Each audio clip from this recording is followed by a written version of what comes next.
గమనించండి, సాక్ష్యం అంటే ప్రాముఖ్యమైనది, మన జీవితానికన్నా కూడా విలువైంది. ఎందుకంటే పరిశుద్ధాత్ముడు మనలో ఉన్నాడు కనుక మనం నమ్మకం ఉంచినప్పుడే. కానీ కొంతమంది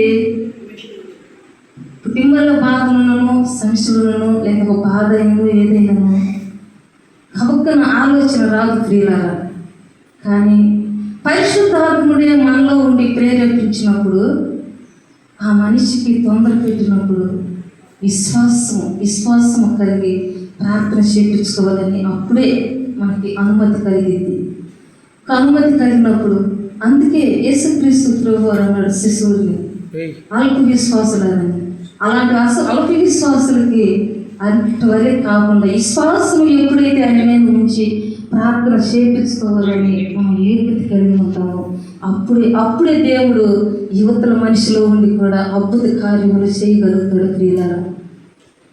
అవగతంతా విశ్వాసం ఎప్పుడైనా మన జీవితంలో ఉండాలి కనుక ఈ గొప్ప సాక్ష్యం బట్టి దేవునికి నేను కృతజ్ఞతా స్తోత్రములు చెల్లించుకుంటూ ఉన్నాను.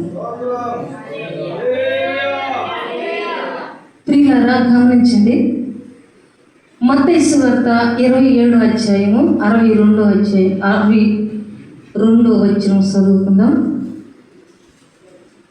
62, 63 చదువుకుందాం ప్రియులారా. ఒక చదివి సహాయం చేసినట్లయితే.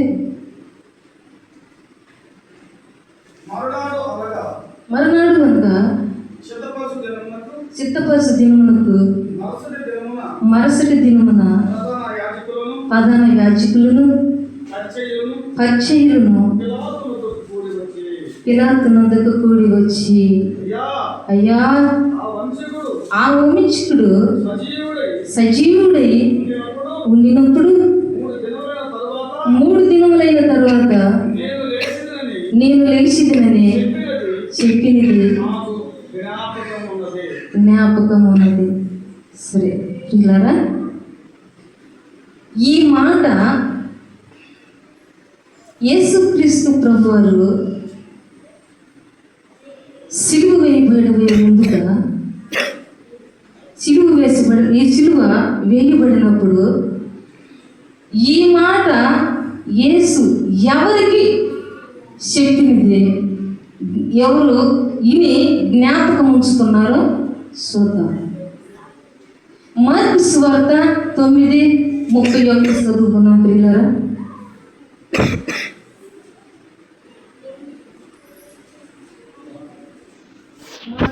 మార్కు 9:31.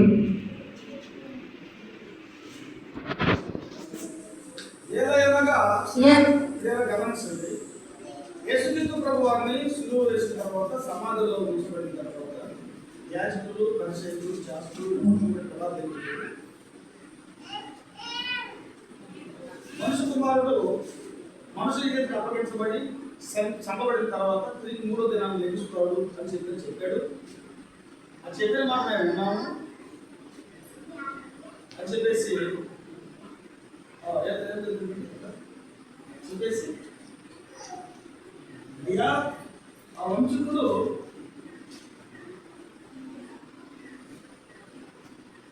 ఈ మాట చెప్పేటప్పుడు మేము విన్నాము. కాబట్టి సమాధిని ఏం చేయమన్నాడు? భద్రపరచు.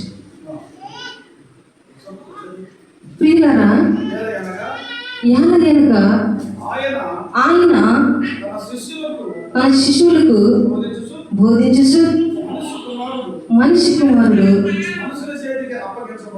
మనుషుల చేతికి అప్పగించబడుతున్నాడు. ఆరు ఆయనని సంపిదురు. చంపబడిన 3 దినములకు ఆయన లేచినని వారితో చెప్పిన. ప్రియులారా గమనించండి, ప్రధాన యాజకులు, శాస్త్రులు యేసుక్రీస్తు ప్రభువారు వంశకుడని సంబోధించి, యేసుక్రీస్తు ప్రభువారు వంశకుడు అని సంబోధించి ఆయన సమాధి భద్రపరచాలని పిలాతును కోరుకుంటూ ఉన్నారు ప్రియులారా. కనుక యేసు మరణము తర్వాత ఆయన శిశువులు దేహాన్ని దొంగిలించి తిరిగి బ్రతుకున్నట్లు అబద్ధము చెప్తారేమోనని భయపడుతూ ఉన్నారు వాళ్ళు. వీళ్ళారా భయపడుతున్నారు. మత్తయి సువార్త 27:65 చదువుకుందాం.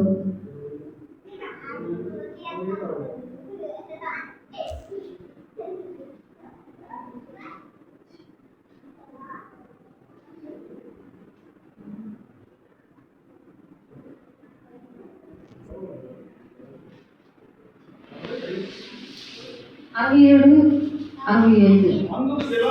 అందుకు పిలాతు కావిలిగా ఉన్నారు కదా,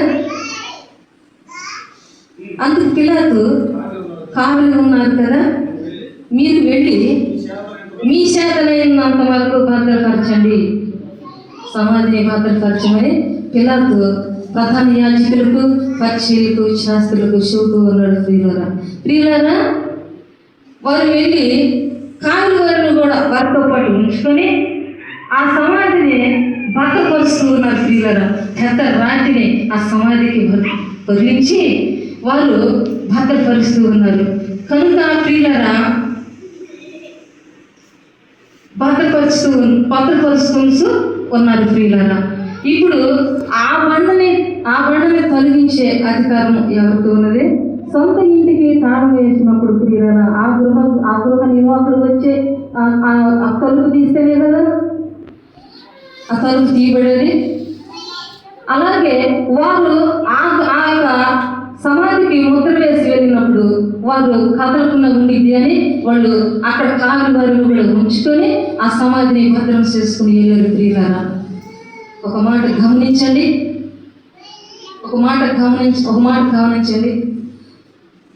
చనిపోయిన లాజరు 4 రోజులు సమాధిలో ఉన్నారు. ప్రియులారా దేవునికి స్తోత్రం కలుగును గాక.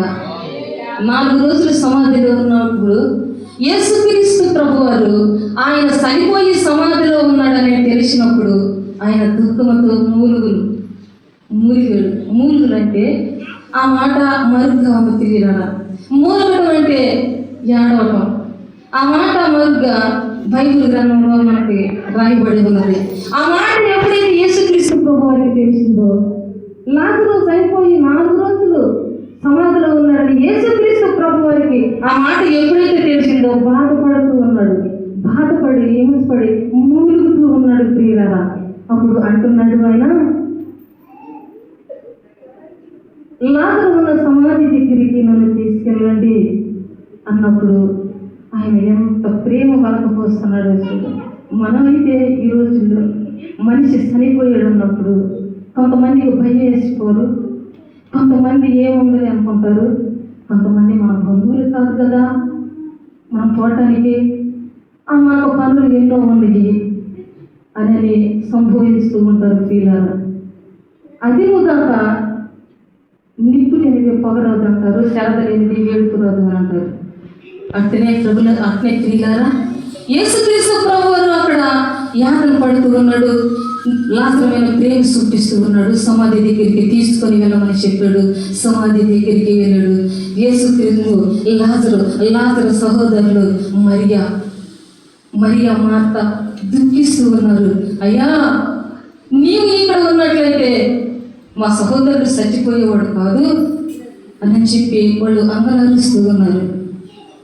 మరియా మార్త గారు అప్పుడు వారు వర్తమానం అందించినప్పుడు, అమ్మా నన్ను సమాధి దగ్గరికి తీసుకెళ్ళండి అమ్మా ఒక్కసారి అన్నప్పుడు లాజరు సమాధి దగ్గరికి యేసుక్రీస్తు ప్రభువారిని తీసుకెళ్ళినప్పుడు ప్రియులారా యేసుక్రీస్తు ప్రభువారు సమాధి బయట నుండి ఏమంటున్నాడంటే, లాజరు ఒకసారి బయటికి రా. ఎంత ప్రేమ ఉందో చూడండి అక్కడ. ఒకసారి బయటికి రా, ప్రేమతో పిలుస్తూ ఉన్నాడు లాజర్ని. పిలిచినప్పుడు లాజరు తెల్లని వస్త్రములు, తెల్లని బట్టతో చుట్టబడినట్టు వస్త్రము చుట్టబడిన వాడై బయటికి వచ్చాడు. ప్రియులారా ఆ దేహము కుళ్ళిపోలేదు, చెడిపోలేదు, ఒక ఎంట్రుకైనా రాగి కింద పడలేదు. ఎలా ఉన్నాడంటే లాజరు పసిబిడ్డ దేహము వలె ఆయన దేహము ఉండబడింది. అప్పుడు యేసుక్రీస్తు ప్రభువారు బయటకు వచ్చాడు. దేవునికి స్తోత్రము కలుగును గాక, దేవునికి మహిమ కలుగును గాక. ప్రియులారా, అప్పుడు దేవుడు ఎంత గొప్పవాడు. భక్తులేని మరియు కూడా అగపడ్డప్పుడు ఆయన ఎంత సంభవించాడు, వారు ఎంత ప్రేమించారు, వారిని ఎంత ఆహ్వానించారో, వారి హృదయాల్లో ఎంత పొంగిపోయారో ఈ బైబిల్ గ్రంథంలో మనం ఈరోజు చూస్తూ ఉన్నాం. ప్రియులారా, కనుక ఈ సమయాన్ని మనకి ఇచ్చినందుకు రాష్ట్ర గారికి నా హృదయపూర్వకంగా వందనాలు చెల్లిస్తూ ఉన్నాను. దేవునికి మహిమ కలుగును గాక.